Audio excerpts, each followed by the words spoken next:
Hello everyone, and today I'll show you how to manage vibration settings on the Nothing Phone 2a. So in order to do that, open up your settings, scroll down to sound and vibration. Here it is. Here find your vibrations section. Now in this menu you can see a lot of switches.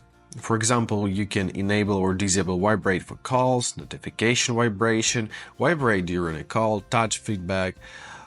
Here you can adjust the intensity of your vibration. So if you drag it left, it will be lower, and if you drag it right, it will be higher, right?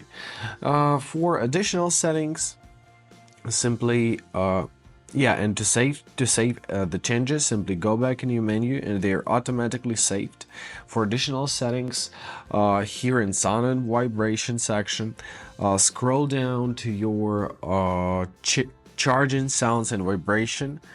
So simply tap on it and toggle it on or off if you want to have the charging sounds and vibration. I hope this video was helpful. Thank you so much for watching and have a great day.